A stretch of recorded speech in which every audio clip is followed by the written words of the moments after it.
presentación. Vamos a empezar.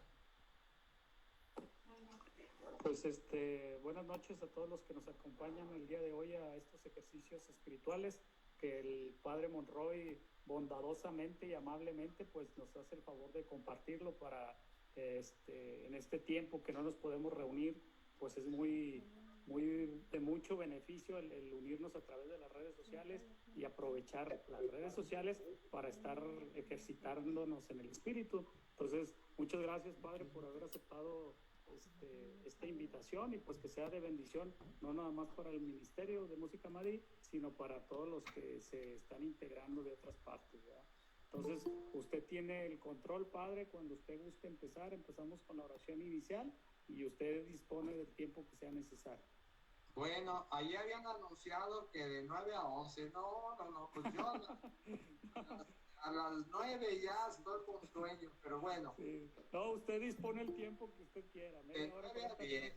Si usted sabe cuándo termina. 10 más o menos, ¿no? Muy bien, excelente. Entonces, está muy bien el tiempo. me dice, agradezco a el grupo Amadí que me haya invitado a esta charla. Me dicen que empezar con una oración.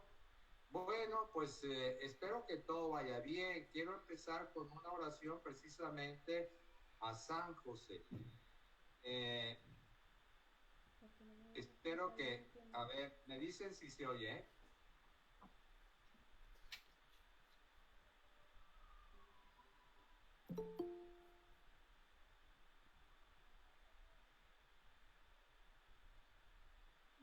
¿Se oye y se ve? Solo se ve. No se oye. Carambas. Sí, solo se ve. Solo se ve. No se oye. Se escucha, pero bien bajito. Sí, pues es lo que me decía, pero pues por Zoom sí se oía perfectamente bien, ¿no? Yo no sé qué pasa aquí. Es la primera vez que estoy en este Meet, pero pues por lo visto no sé, yo tengo ya todo el video, todo el audio. Entonces, yo sí lo escucho muy bien, Padre. ¿quién escucha bien? La música. Laura, estoy escuchando su voz muy bien. No, es una música. La música. Bueno, díganme, por favor, si no, mejor ya le corto, ¿eh? Si no, yo se sí oye. Oigo. Y se oye, Padre, claro. La música. No, usted hablando. Ya se escucha. Ahora sí se oye. Ya se escucha. Bien.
Pues qué belleza de canción, dejar de compartir.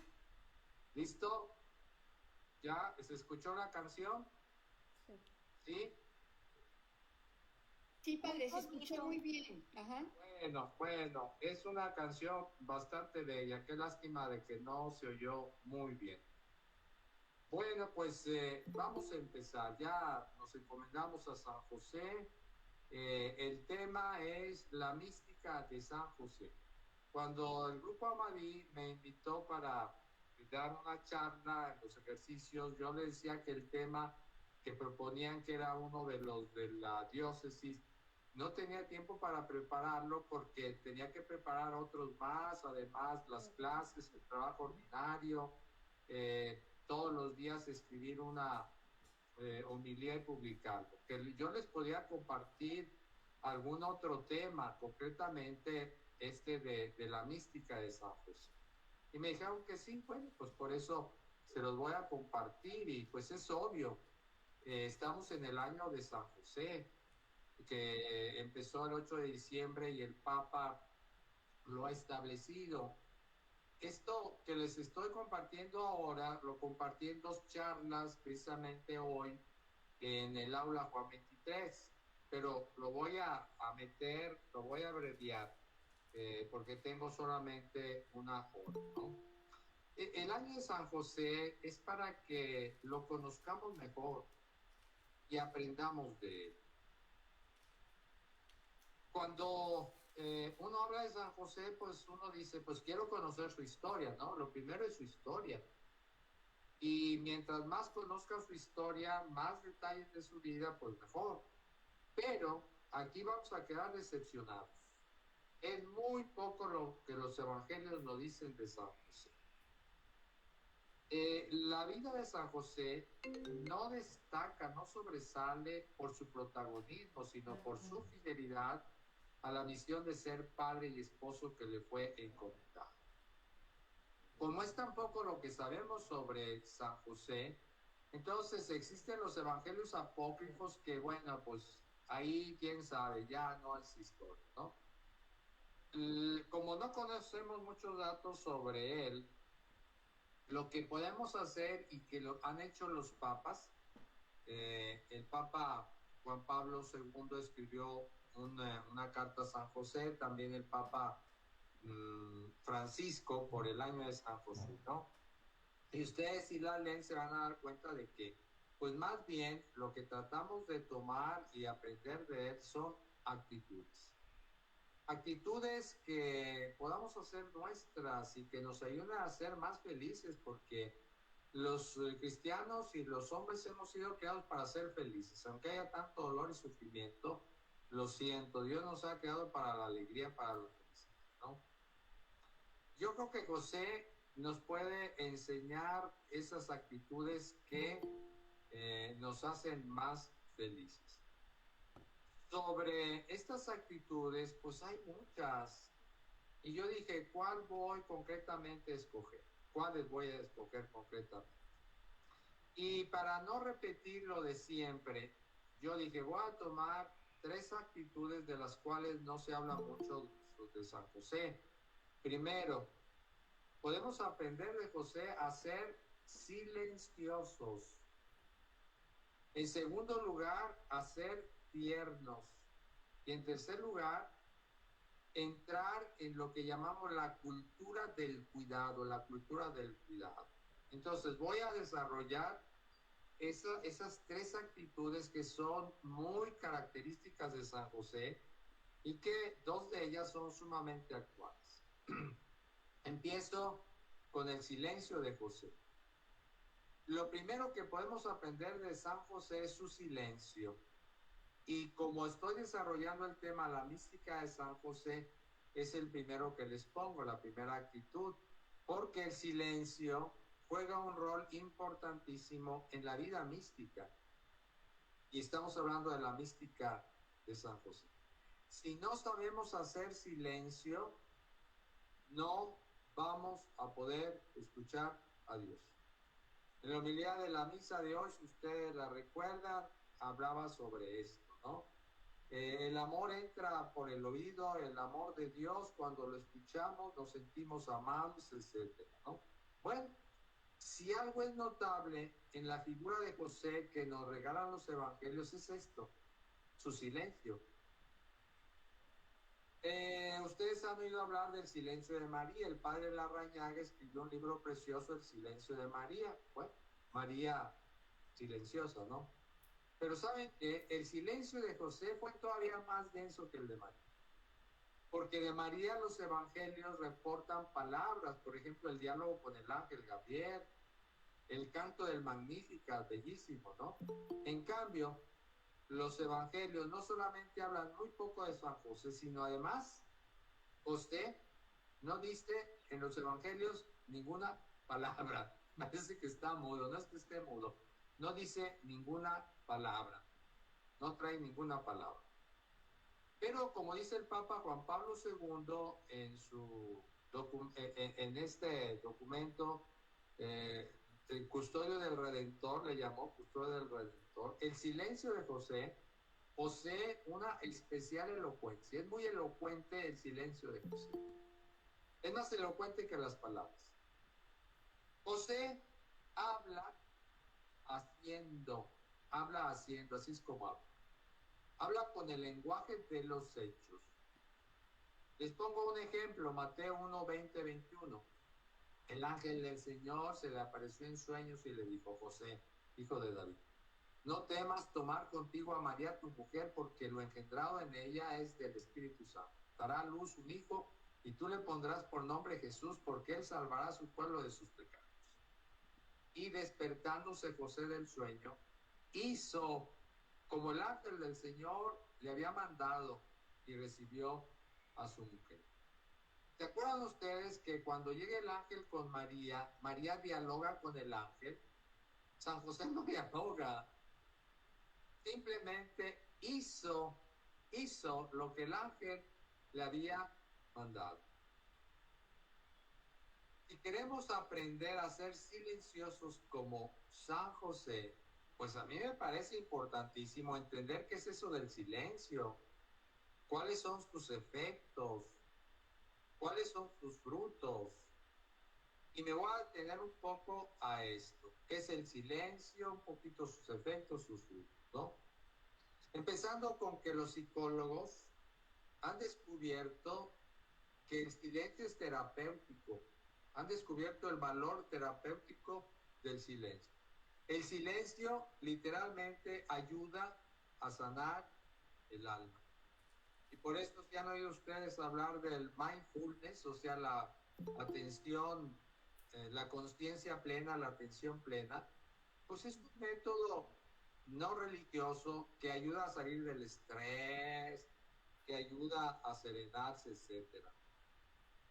Como estamos hablando de la mística de San José, no podemos quedarnos en el silencio psicológico. Pues cierto, el silencio psicológico es terapéutico, ayuda a sanar el alma. No, hay algo más, el silencio místico. Porque San José es el hombre silencioso, pero no al estilo del mindfulness, sino es silencioso al estilo de los místicos cristianos. Él hace silencio como nosotros también hacemos silencio para escuchar a Dios, para dejarnos iluminar por Él, para llegar a la unión con Él. Precisamente como San José era un hombre silencioso, podía escuchar a Dios no solo en la Sagrada Escritura, en los acontecimientos de la historia, en la oración. Sabía escuchar a Dios incluso en sueños. Sabía escuchar a Dios cuando dormía, como el texto que les acabo de presentar. Hace varios años me pregunté, bueno, ¿qué es el silencio? ¿Por qué es tan importante en la vida mística? ¿Qué es el silencio? Y entonces me puse a pensar qué era el silencio. Y entonces me di cuenta que el silencio tiene 4 dimensiones, 4 dimensiones. Si queremos ser silenciosos como José, hay que poner atención a 4 dimensiones. A lo mejor hay más dimensiones, pero por lo pronto yo descubrí estas 4 siguientes. Las compartí en el libro de los místicos, pero ahí todavía no descubría otra que Pamela va a escuchar por primera vez. Bueno, de mí va a escuchar por primera vez, ¿no? ¿Qué es el silencio? El silencio, en primer lugar, es una dimensión de nuestro ser. Es decir, nosotros, así como tenemos nariz y tenemos cara, en el alma tenemos silencio. Es una dimensión de nuestro ser. Cuando trataba de entender lo que es el silencio, se me vinieron varias imágenes, pero una me parece muy expresiva: el huracán. Ustedes saben que el huracán está formado por bandas nubosas en forma de espiral, que es la actividad y lo destructivo, ¿no? Lo que destruye, ¿no?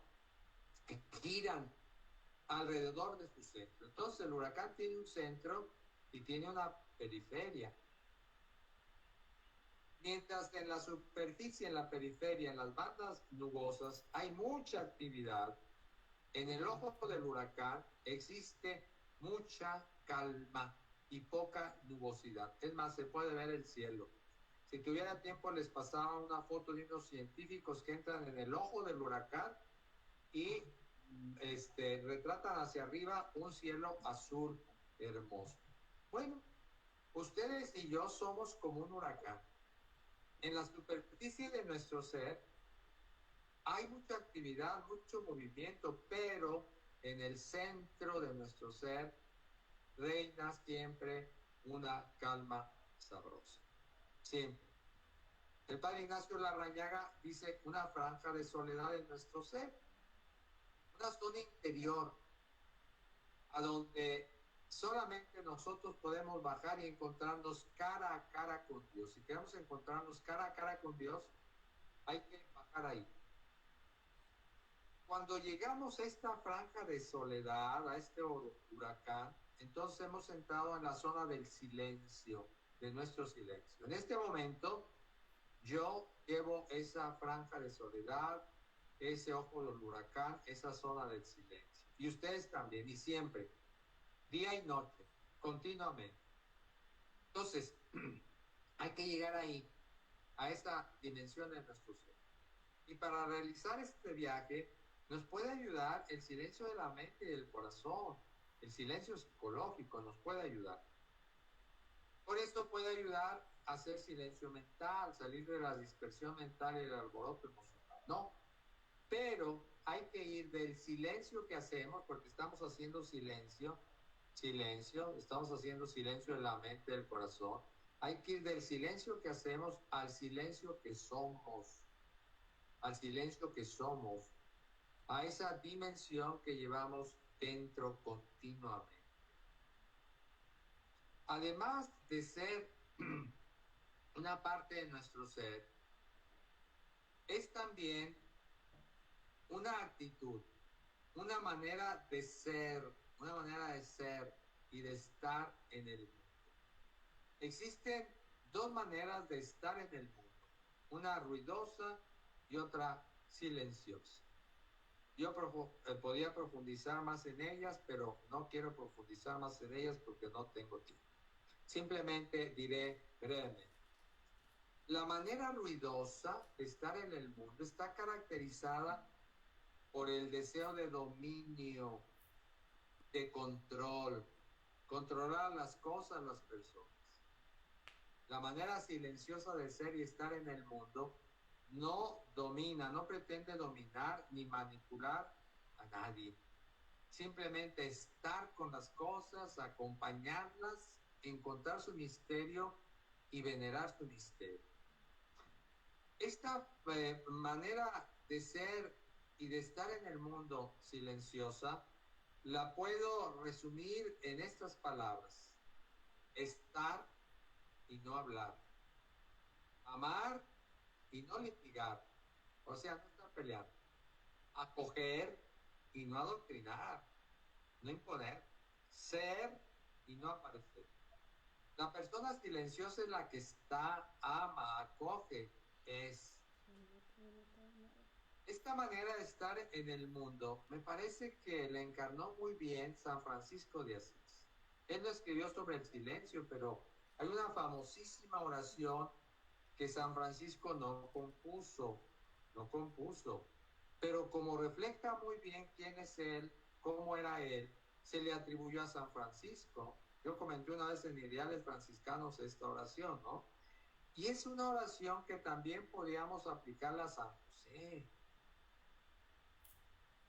¿Qué dice? Ustedes la saben de sobra. En esta oración de San Francisco, que puede ser también la oración de San José. Hazme, Señor, instrumento de tu paz. Donde haya odio, ponga yo amor. Donde haya ofensa, ponga perdón. Donde haya discordia, ponga unión. Donde haya error, ponga verdad. Donde haya duda, ponga la fe. Donde haya angustia, ponga esperanza. Donde haya tinieblas, ponga tu luz. Donde haya tristeza, ponga alegría. Maestro, que no busque tanto ser consolado, sino consolar. Ser comprendido, sino comprender. Ser amado, sino amar. Porque dando, recibimos. Perdonando, se es perdonado. Y muriendo en ti, se resucita a la vida eterna. Está al alcance de su mano, ahí la encuentran en internet, medítenla. Esta es la manera silenciosa de ser y de estar en el mundo que encarnó San Francisco. En tercer lugar,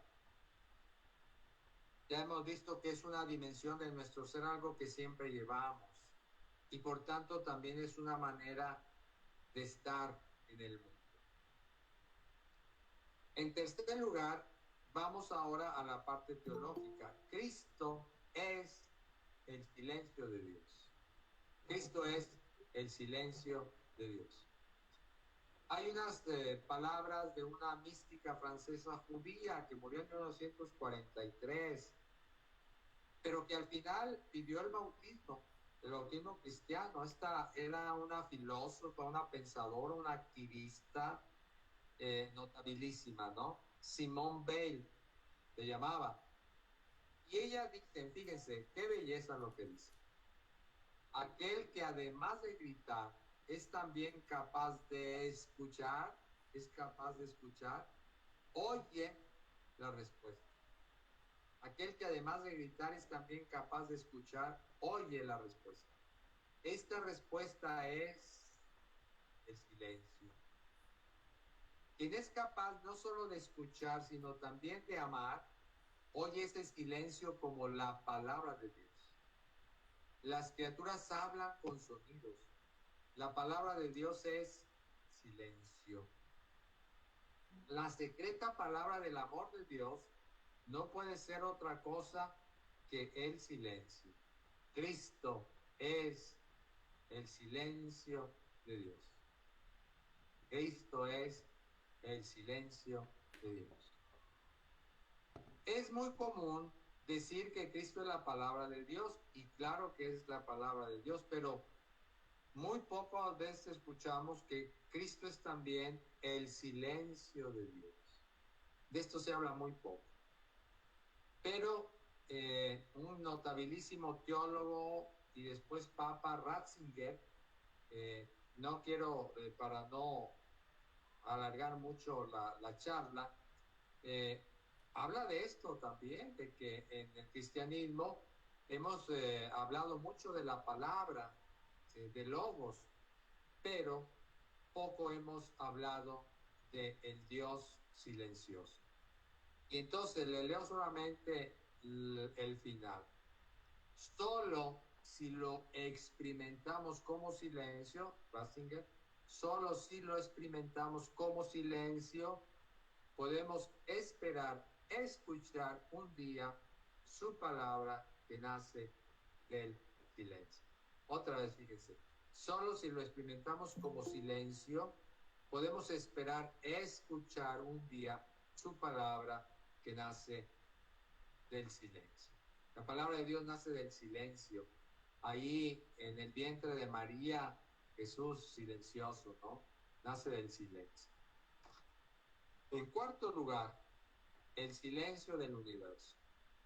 Un teólogo español muy notable, Juan José Tamayo, cuenta que una mañana de enero del 2006 caminaba por las calles de Sevilla con el escritor portugués José Saramago, que es Premio Nobel de Literatura. Iban a una charla por ahí, ¿no? Y dice, los dejo con Juan José Tamayo, lo que dice: a las 9 de la mañana, mientras atravesábamos la plaza de la Giralda, comenzaron a repicar las campanas alocadamente. Tocan las campanas porque pasa un teólogo, dijo Saramago con su habitual sentido del humor, ¿verdad? Ahí va Juan José Tamayo, es teólogo, entonces le dice, tocan las campanas porque aquí pasa un teólogo, ¿no? No, le contesté en el mismo tono, repican las campanas porque un ateo está a punto de convertirse. Esto nunca me respondió. Ateo he sido toda mi vida y ateo moriré. De inmediato recordé una poética definición de Dios que le recité sin vacilación. Dios es el silencio del universo y el ser humano el grito que da sentido a ese silencio. Esta definición es mía, reaccionó enseguida Saramago. Efectivamente, por eso la he citado, le contesté. Y esa definición está más cerca de un teólogo místico que de un ateo. Saramago decía que era un ateo y nada, un teólogo, un místico. Imagínense, Dios es el silencio del universo y el ser humano el grito que da sentido a ese silencio. Cuando entramos en el silencio, nos damos cuenta que conectamos con el silencio del universo. Por ejemplo, ustedes hagan ese ejercicio, pongan atención, hay ruidos afuera, pero también hay silencio, un silencio profundo, hermoso, ¿no? Cuando entramos en nuestro silencio, automáticamente nos conectamos con el silencio del universo y nos conectamos con Dios. ¿Por qué? Porque Dios está presente en el universo. Por eso San Francisco, que se conectaba con su silencio y el silencio del universo, se conectaba con Dios y decía, alabado sea mi Señor por todas tus criaturas, todas sus criaturas. No necesitamos irnos a la montaña o hacerse monjas o monjes para experimentar el silencio místico. Miren, les voy a leer también lo que escribió un monje norteamericano que se fue a vivir a Japón un tiempo y vivía en una ciudad tan dinámica, tan ruidosa, tan complicada como Monterrey. Miren lo que dice, he experimentado allí el vacío interior inmenso y a la vez me he dado cuenta de las formas a mi alrededor. Puedo oír todo el ruido de Shinjuku, esa es la ciudad, ¿no? Y debajo de todo, escucho el inmenso vacío en el interior de mi ser, en lo profundo del corazón. Este es el eterno ahora. Cuando ese vacío se hace más hondo, uno lo lleva siempre a su lado. Cuando ríes, enseñas o viajas en ferrocarril. El vacío está allí cuando vas a dormir por la noche o despiertas por la mañana. Al principio es un vacío espantoso, algo así como si uno perdiera toda seguridad, pero después se convierte en manantial de agua clara que emana hasta la vida eterna e irradia gran júbilo. Ello se debe a que uno se da cuenta que el vacío tiene una causa. El principio es Jesús, el Verbo encarnado. El huésped interior, nuevamente, esto es el silencio de Dios. Él nos descubre el camino a un vacío inmenso, sin fronteras, insondables, que es el Padre. El Padre también es silencio, ¿no? Y el cardenal Carlo María Martini, un cardenal que pues, por poco llega a ser papa, más que ya está enfermo, y si hubiera sido papa hubiera sido tipo Francisco, Papa Francisco, ¿no? Él era un profesor en el Bíblico de Roma. Él estaba metido en sus libros, en las bibliotecas, en sus clases. Y de pronto le dice el Papa Juan Pablo II, ¿sabe qué? Se me va de arzobispo a Milán, a la ciudad de Milán. Bueno, cuenta que cuando llegó a su diócesis, a Milán, la gente decía, y son palabras ya del cardenal Carlo María Martí, la gente decía, el nuevo arzobispo que viene a Milán, una ciudad de industrias, de trabajo, una ciudad muy moderna, probablemente nos hablará del compromiso cristiano, de la acción en la ciudad moderna, etcétera. Pero yo había venido aquí a Milán sin ningún plan. Yo no sabía qué era una diócesis. Yo conocía mis libros sobre la Biblia, trabajo sobre el Nuevo Testamento, orígenes del cristianismo, pero yo no conocía la vida de una ciudad moderna, ni sus relaciones con Dios. Entonces, durante cerca de 6 meses, hablé poco y escuché mucho. Fíjense, y yo a veces les digo a mis estudiantes, ustedes llegan de párrocos y luego quieren cambiar. Cardenal, 6 meses hablé poco y escuché mucho y me pregunté, ¿qué es lo más importante en esta ciudad? Después de algunos meses me dije a mí mismo, lo más importante es el silencio, es comenzar a ser uno mismo en paz. De otra manera, uno es desgarrado por los problemas. Y precisamente había muchos problemas sociales, especialmente aquellos asociados al terrorismo. Era el tiempo de las brigadas rojas, ¿no? Había problemas espantosos y me dije, no, se necesita ante todo tener la calma en el espíritu, hacer silencio y dejar hablar a Dios, confiarse a Él. El Espíritu Santo que está en nosotros nos hace ver verdaderamente. Él nos empuja desde el fondo del corazón a buscar el camino más preciso. En el silencio vamos encontrando poco a poco dónde se encuentra el camino correcto. Y entonces escribe su primer documento que es sobre la contemplación. Y cuando yo leo estas palabras del cardenal Carlos María Martí, oye, pues parece que lo mismo sucede en Monterrey, ¿no? Si no aprendemos a hacer silencio, esta ciudad nos desgarra. Quizá como nunca antes, necesitamos silencio en esta sociedad tan ruidosa, tan acelerada, tan estresada, tan crispada, tan polarizada. En el silencio encontramos la paz, el equilibrio, la serenidad. En el silencio encontramos sobre todo a Dios.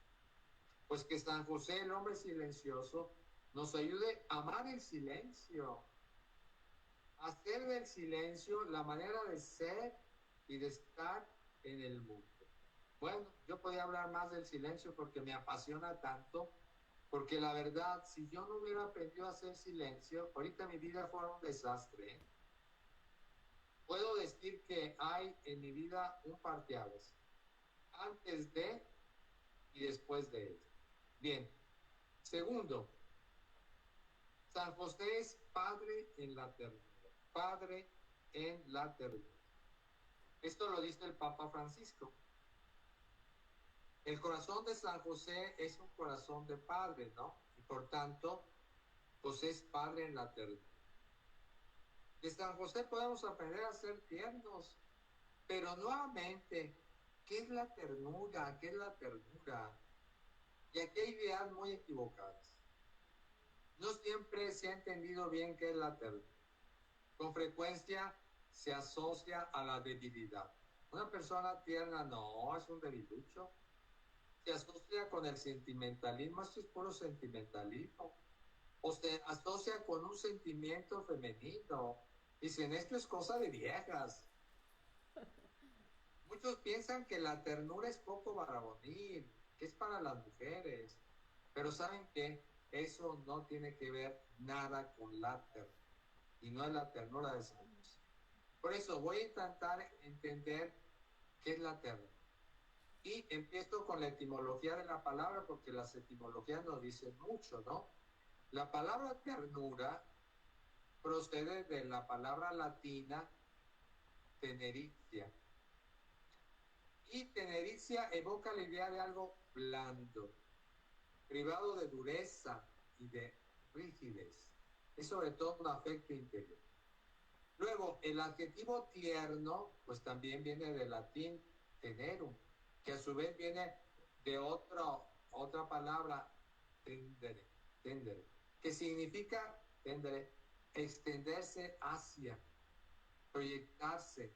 El tierno es el que se extiende hacia, el que se proyecta. Lo tierno, una persona tierna y lo tierno empuja a extenderse hacia afuera, a proyectarse, a salir de uno mismo para encontrarnos con el otro, ¿no? La ternura se opone, por tanto, a dos actitudes muy extendidas: la dureza del corazón y el repliegue egoísta. La dureza del corazón es todo lo contrario a la ternura, porque la ternura habla de blando, corazón de carne. Aquí es un corazón de carne y un corazón de piedra. La ternura es todo lo contrario del repliegue egoísta. Lo contrario a la ternura es la incapacidad de comunicarse con el otro, de negarse al diálogo, al intercambio. La ternura es flexibilidad, permeabilidad, apertura del corazón, benevolencia, amabilidad. Así es una persona tierna, flexible, permeable, abierta de corazón, benévola, amable. Lo opuesto a la ternura es la violencia y el egoísmo, ¿no? La ternura no tiene que ver nada con actitudes dulzonas, melifluas, ¿no? Nada con actitudes dulzonas. Es más bien la expresión de una fuerza interior. Hay un libro de un italiano, Rocchetta, Carlo Rocchetta, y fíjense lo que dice él de la ternura, se llama Teología de la Ternura. Dice: la ternura no es para los cobardes, ni para gente ruin, sino para los fuertes, para los que son capaces de generosidad y responsabilidad. Ternura y fortaleza van de la mano. Ser tiernos con fortaleza y fuertes con ternura. Y yo me acordaba de lo que decía Gandhi: un cobarde es incapaz de mostrar ternura. Dos imágenes, porque imágenes a veces ayudan más que las mismas palabras para entender qué es la ternura. Estas dos imágenes son el corazón y el arco iris. El corazón. Pues ya saben que yo desde niño aprendí que el corazón tiene dos movimientos: sístole y diástole. Son los dos movimientos del corazón. Es decir, contracción y expansión, hacia adentro y hacia afuera. Y estos movimientos del corazón evocan ¿qué? La dinámica de dar y recibir, ofrecer y acoger. Eso es la ternura. Esto es la ternura, ¿no? La otra imagen es el arco iris. ¿Por qué el arco iris? Porque ya ven, tiene muchos colores. La variedad de colores, la riqueza de colores, recuerdan, habla de la ternura porque en la ternura hay muchos colores. La ternura tiene muchos colores. Por ejemplo, la dulzura que empapa el espíritu y el cuerpo, la emoción de gozo, la belleza. Como dice también Rocchetta, la ternura es el fulgor de la belleza y su reflejo radiante. Una persona tierna es una persona bella. La ternura es bella. Los italianos, en lugar de traducir ese verbo calor, Dios hizo todo bueno, ellos lo traducen por bello. Dios hizo todo bello, porque tienen mucha sensibilidad para la belleza. Y ellos, más que decir, pues, qué bueno, ellos dicen, qué bello, qué bello. En último término, la ternura viene de Dios. Él es la fuente inagotable de toda ternura. Ya no desarrollo más esta idea para continuar. Nosotros somos portavoces e intérpretes del Dios de la tierra.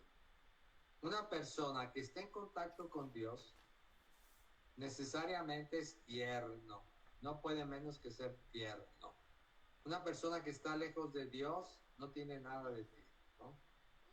¿Por qué? Porque Dios es el Dios de la ternura y nosotros somos portavoces del Dios de la ternura, intérpretes de la ternura de Dios. Gracias al profeta Ezequiel nos dice que Dios quiere quitarnos el corazón de piedra y darnos un corazón de carne, o sea, un corazón tierno. Como estamos en tiempo de Cuaresma, ya ven que es tiempo penitencial, me parece oportuno señalar que para llegar a la ternura hay que recorrer un camino de disciplina espiritual, un esfuerzo ascético, hasta de penitencia. ¿Para qué? Para poder dominar el egoísmo que tenemos, ¿no? Y tenemos aquí el ejemplo de San Francisco, que fue muy famoso por su ternura, porque estaba tan cerca de Dios, que reflejaba la ternura de Dios. Y San Francisco conquistó con mucho esfuerzo esa libertad frente a su ego. Le costó mucho esfuerzo poder ser ese resplandor de vida, y lo hizo gracias al rigor de la penitencia. La verdadera ternura nace del rigor. Hay un libro muy hermoso sobre el San Francisco de Leonardo Boff, Ternura y Vigor. San Francisco era tierno y vigoroso. El sentido de la mortificación, de la penitencia, no está en hacer cosas extravagantes. Hay unos que nos dejan como lombrices, ¿no? O darnos de chicotazo. No, no, no. El sentido de la mortificación, de la penitencia, es hacer que brote el hombre nuevo, la mujer nueva que ya llevamos, que brote. Las mortificaciones, como lo dice la misma palabra, mortificar, son para dar muerte, pero ¿saben qué? Y voy a aclararlo más todavía. No a las pasiones desordenadas, no es para dar muerte a las pasiones, sino al desorden de las pasiones. Es muy diferente dar muerte a las pasiones desordenadas que al desorden de las pasiones. ¿Para qué? Para que la fuerza que tienen se orienten a la santidad. Por eso no podemos matarlas. No, no, no. El resultado de este esfuerzo, de esta mortificación, veámoslo en San Francisco, es la ternura y la compasión. Entonces, no se trata de suprimir las pasiones. ¿Por qué? Porque las pasiones son fuerzas. Lo que tenemos que hacer es orientarlas correctamente. Y para esto nos sirve la penitencia, la mortificación. Y profundizo un poco en esta idea de que no hay que dar muerte a las pasiones desordenadas ni reprimirlas, sino orientarlas, encauzarlas, porque hay una espiritualidad muy difundida aquí en Monterrey y en la iglesia, y nosotros los viejitos fuimos formados mucho en esta espiritualidad que gracias a Dios yo dejé atrás cuando encontré a San Francisco. Esta espiritualidad no, para mí, no es sana, es más bien dañosa. Hace que las personas se vuelvan duras, acartonadas y hasta neuróticas. Y podría poner ejemplos, pero mejor me callo, ¿no? No, la espiritualidad de San Francisco no es esta. La psicología moderna ha confirmado que la represión causa enfermedades emocionales. Por tanto, no hay que reprimirlas, sino encauzarlas, o como dirían los psicólogos, sublimarlas, porque son una fuerza muy grande. Y pongo ejemplos para darnos cuenta de cómo esas pasiones, cuando son bien encauzadas, son valiosísimas. Una persona irascible, o sea, irascible viene de ira. Pues la ira, pues, oye, cuidado, puede ser destructiva, ¿no? Pero una persona irascible, hay personas muy irascibles, se me hace que yo soy de esos. Una persona irascible que sabe canalizar positivamente la fuerza de la ira hacia actividades constructivas logra grandes cosas. Por ejemplo, el arte, canalizarla hacia la promoción de la justicia. Se dice, por ejemplo, de San Jerónimo, el que tradujo la Biblia al latín, porque la Biblia estaba en griego y en hebreo y ya nadie le entendía porque todo el mundo hablaba latín, que tenía un eros muy fuerte. En lugar de canalizarlo hacia la promiscuidad sexual, San Jerónimo orientó ese ego hacia este trabajo de vastos alcances, que era la traducción de la Biblia. Entonces encauzó su pasión hacia el estudio de los idiomas, griego, hebreo, viendo latín, etcétera, a la cultura, al conocimiento, a la divulgación de la Biblia. San Francisco, por ejemplo, era un narcisista, ¿eh? Él buscaba la gloria de este mundo. Buscaba la gloria mundana, muy, muy narcisista. ¿Qué hizo? Esa búsqueda del afán de gloria mundana la encauzó hacia la búsqueda de la gloria de Dios. El mismo impulso, pero con una orientación diferente. El mismo San Pablo, y con esto termino esta parte, el mismo San Pablo, que tenía un carácter muy fuerte de los 1000 diablos, acuérdense que él perseguía a los cristianos y que los mataran. No, tenía un carácter horrible San Pablo, ¿no? Y se manifiesta a veces en sus cartas, a veces dicen que era misógino, que odiaba a las mujeres, bueno, no tanto, pero sí, tenía un carácter duro. Sin embargo, cuando ese carácter lo encauzaba, era de una ternura exquisita. Y uno dice, ¿cómo Pablo escribiendo estos textos tan tiernos? Les voy a poner solamente un ejemplo de su carta a los Corintios, porque este ejemplo nos dice cómo Pablo refleja la ternura de Dios Padre. Y dice, bendito sea el Dios y Padre de nuestro Señor Jesucristo, Padre de la misericordia y Dios de toda consolación, que nos consuela en todas nuestras tribulaciones, para poder nosotros consolar a los que están en toda tribulación, mediante el consuelo con que nosotros somos consolados. Bueno, podemos aprender de José la ternura, pero esta ternura, ¿eh? En tercer lugar, San José, podemos aprender de San José a ser custodios, el que cuida. De hecho, en la exhortación del Papa Juan Pablo II, Redemptoris Custos, o sea, custodio del Redentor, él dice que la misión de San José es ser custodio. Es el centro de la carta de esa. San José es el custodio.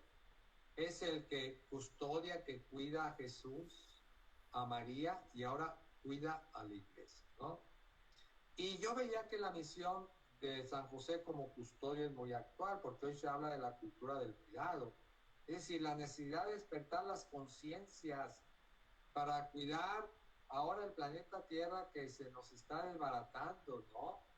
Para cuidar el agua, para cuidar los recursos naturales, para cuidar a los demás, especialmente a los más desprotegidos. Esta cultura del cuidado quiere involucrar a la familia, a las escuelas, a los gobiernos, a todos, en este cuidado de la creación, cuidado de los necesitados. Y pues hay que empezar con los niños, ¿no? Por eso, qué bueno que los niños tengan una mascota, porque así aprenden a cuidar. Una planta, una mascota, etcétera.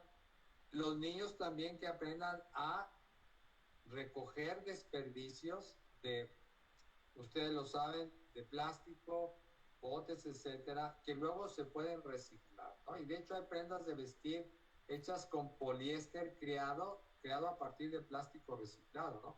Pero bueno, nuevamente, ¿qué es el cuidado? ¿Qué es el cuidado, no? El filósofo alemán Martin Heidegger, si ustedes estudian filosofía, de seguro que van a estudiar a Martin Heidegger, lo define como una actitud fundamental, un modo de ser, nuevamente fíjense, un modo de ser, mediante el cual la persona sale de sí y se centra en el otro con desvelo y solicitud. El cuidado como la ternura nos lleva más allá de nosotros.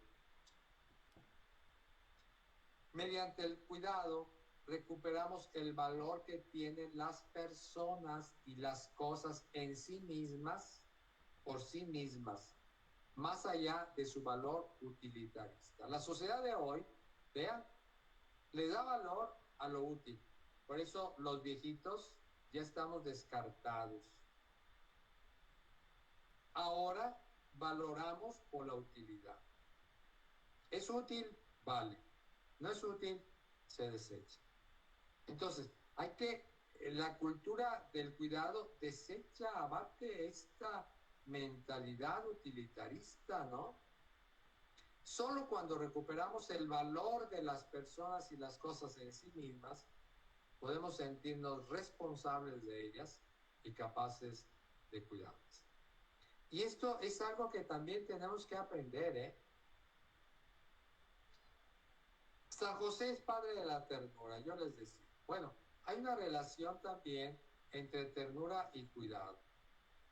La ternura es el espíritu contrario al espíritu calculador. Está el espíritu de la ternura y el espíritu calculador, productivo, interesado en la eficacia, en el poder.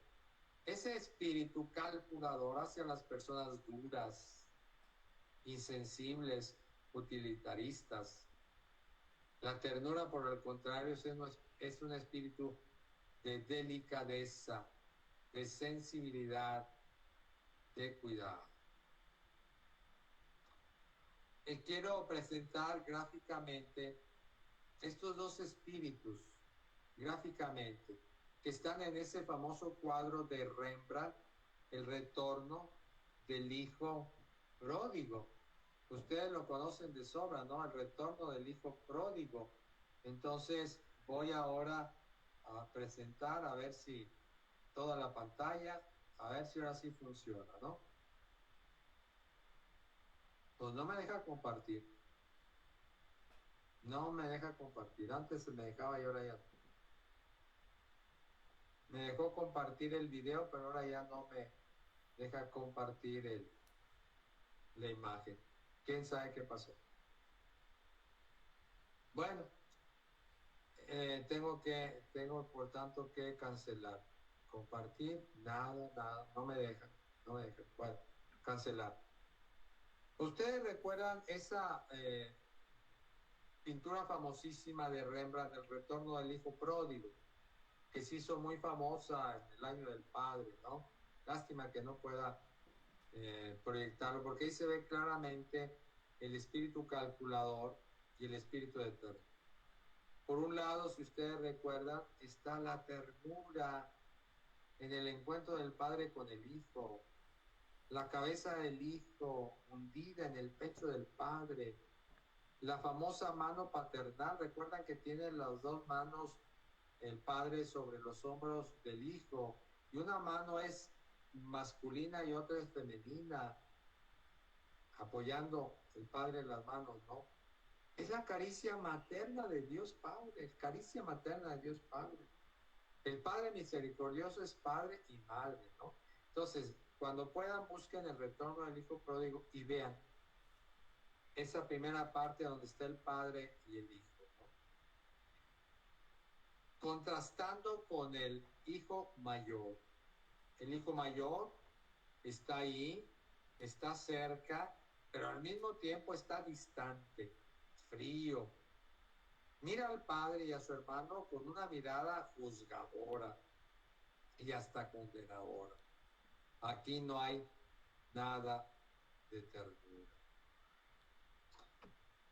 Ahí está Termino pues con esto porque ya estamos cerca de las 10. Es muy importante que en el cuidado esté también la ternura. ¿Por qué?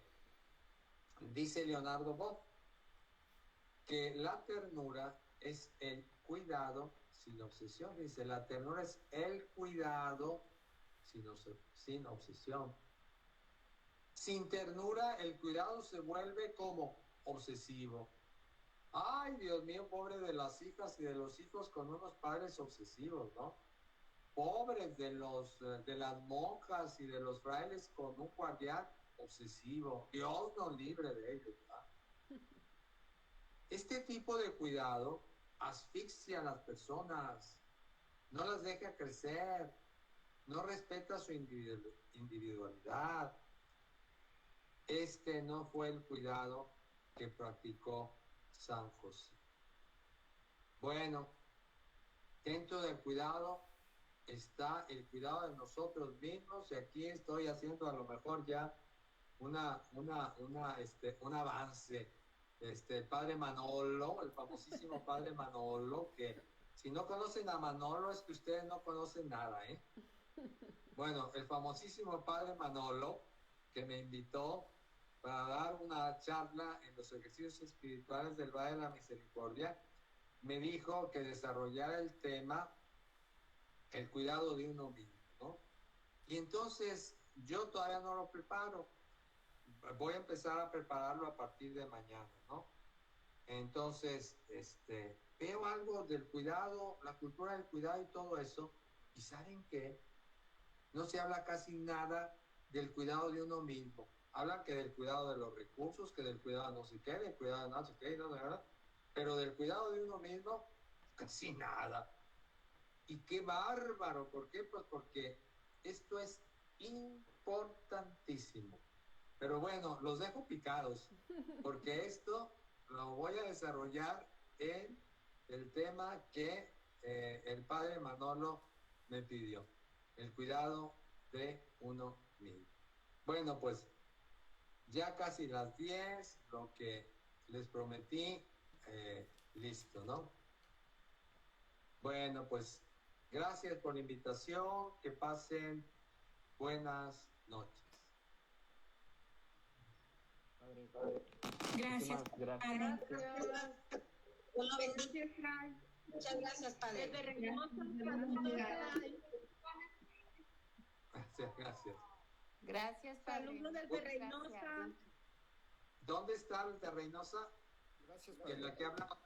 Ah, sí, Aquí. pues allá me invitaban a Reynosa, pero cuando se vino primero la violencia terrible Así y es. luego la pandemia, pues no, ya ni me invitaban, decía, no va a ser que aquí les disparen y Sí. ahí quedó.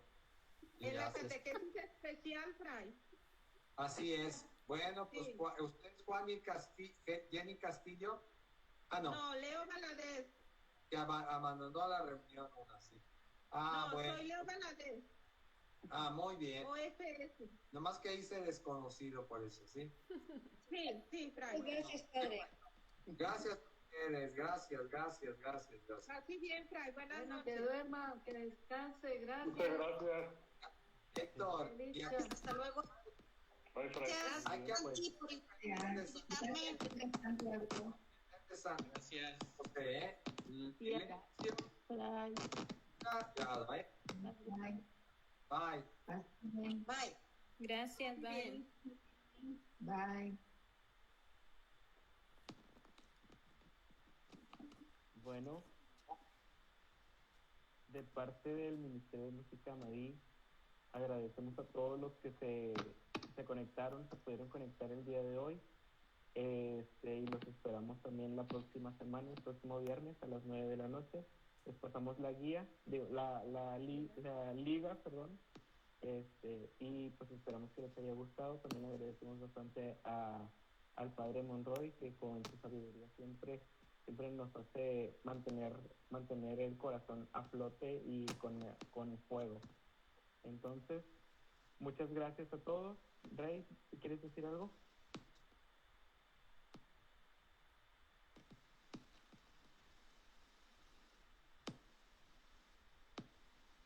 Está apagado.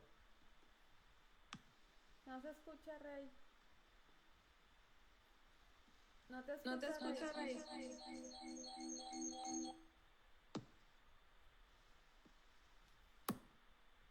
Ahí, sí. Ahí sí se Ahí sí. escucha. Sí. Bueno, pues nada más agradecer al Padre Monroy por estos momentos que nos compartió de su tiempo y de su sabiduría, y pues agradecer a todos los que se conectaron y pues esperándolos la próxima semana, el próximo viernes, que todavía nos quedan otros 2 viernes con expositores para que estén al pendiente y pues para seguir fortaleciendo el alma y el espíritu. Y por sobre todo poner en práctica esto que nos acaba de enseñar el Padre Monroy, ¿verdad? El silencio, la ternura y el cuidado de Dios, pues aplicarlo también en nuestras vidas. Muchas gracias, buenas noches. Gracias también a toda la gente que se conectó vía Facebook. Gracias. Vía Facebook, a través de la página del Ministerio de Música Amadilla y a través de la página del Capilla del Consuelo. Gracias a todos los que están conectados. La charla toda se va a quedar grabada ahí en las páginas del Ministerio y en la página de la Capilla. Si quieren volver a repetir o a escuchar para tomar notas que se les pasaron o algo, ahí va a estar ahorita todo publicado. Gracias a todos. Gracias.